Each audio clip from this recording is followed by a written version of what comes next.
raha nangingina ny fanampiana ny traboina vokatry ny rivodoza enao dia nitondra fanampiana ho azy ireo kosa ny soro optimistre international club Antananarivo Mandrosoa ny sabotsy io teo teny amin'ny FJKM Ilany Vato.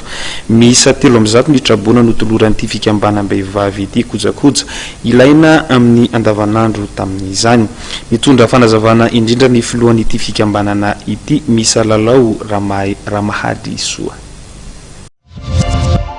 Etsika taonay zany dia fanampiana fanomezana PPN ho an'ireo traboina mitaorinany nandalovan'ny rivodoza enao.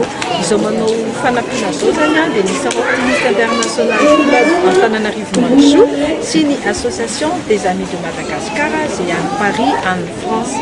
Nisafidina zany ny mponina eto Ilany Vato satria efa hitantsika amin'ny anao manjery rehetra fa ny mponina aty Ilany Vato Andavanamba Anosy-Patrana sy Ampevolambodirano dia tena traboina tokoa noho ny todra-drano tonga teto amin'ity toerana ity.